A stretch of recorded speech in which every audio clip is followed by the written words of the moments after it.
Read by Dale Grothman. Salesman's Guide, Rule 2. The modern 1995 customer who enters Tracy's department store is not always right.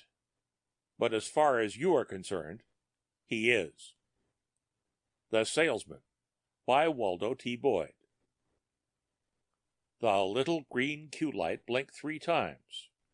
Trevor Anson arranged his tie at just the nattily precise angle, waved his hand before a hidden lighting effect switch in a smooth marble pillar at the entrance to the display room, and faced the elevator. This would be a green light customer, the first-time prospect, and 3 blinks indicated a very difficult individual. Anson quickly practiced his most beguiling smile. "Welcome to Tracy's Roboid Department," he said enthusiastically, as the elevator doors slid open.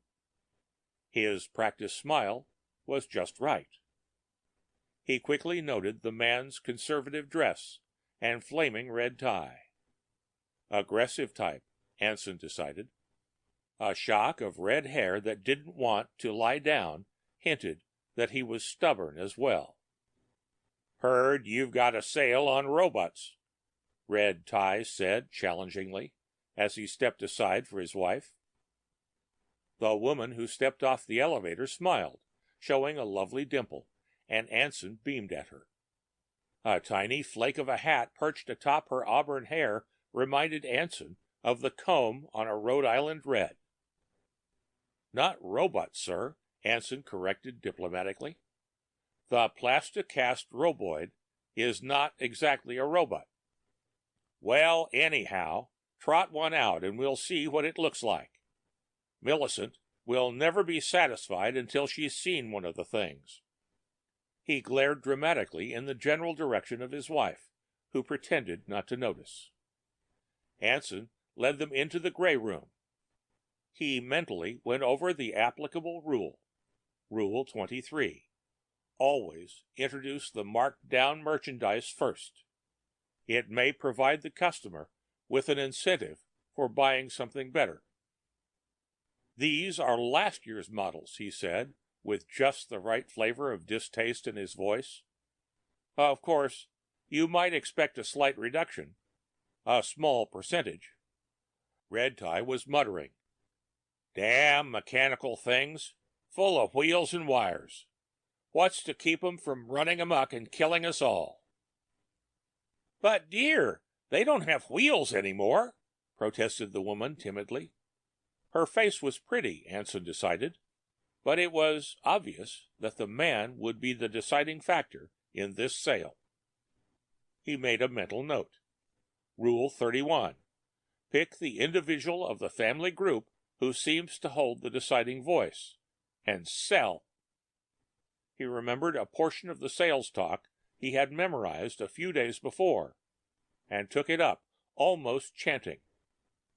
"Our roboids are grown, much as crystals are grown, in the great vats in Chicago.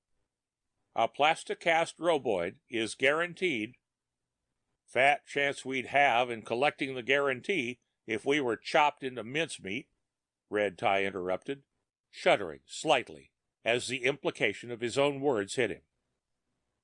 Anson felt a moment of panic as he failed to remember an applicable rule from the Salesman's Guide, but it formed in his mind at the last moment.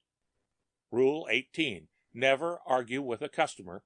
Change the subject. "Why don't you come with me to the green room?" he asked. "The very latest models are on display." He walked slowly at first, then more quickly as the couple allowed themselves to be led. He slid his hand near the hidden switch in the archway, and the floodlights came on just as they entered. The woman uttered a little squeal of delight at the sight of a very handsome figure dressed in a cutaway, standing in an attitude of service. "Oh," she breathed dreamily, "he would make such a wonderful butler." "Well, wind him up and let's see what he'll do," growled the man, his face florid in the colored light of the green room. "I'm so very sorry," Anson said, slightly flustered, remembering that this was always the critical moment in the sale. The roboid cannot be activated for demonstration purposes. What? Roared Red Tie incredulously.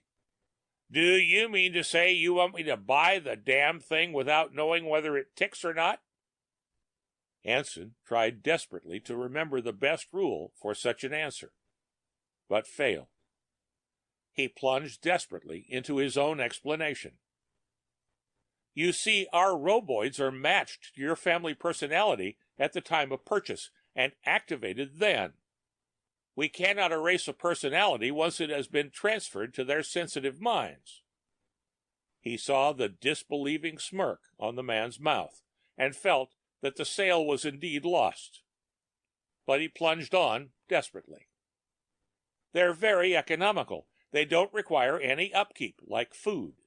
When they become tired, they will sit or lie down near an electrical outlet and plug in a power cord, and in a few minutes they are as rested and tireless as... Bosh! Red Tie retorted. I've heard enough. Come on, Millicent, we still have time to try Bond's new helorotor. At least they'll give us a demonstration. Anderson escorted them to the maglift.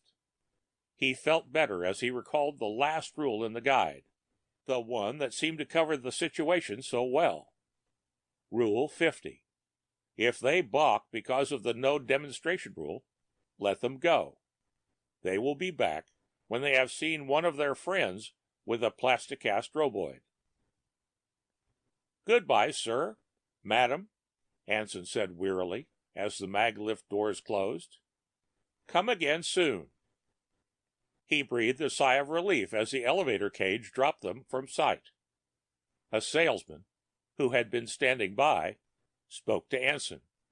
People are such dears at times, aren't they? He said. However, it's time for your rest period. I'll take over now. Thank you so much, Anson replied tiredly. He walked to a tiny room at the far end of the great showroom and closed the door.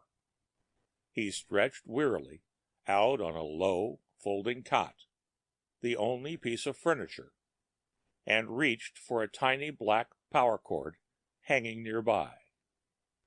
Deftly, he plugged it into the socket under his armpit and breathed deeply, relaxedly. Yes, he chanted softly, drifting off to sleep. People are such dears sometimes. The end of The Salesman by Waldo T. Boyd.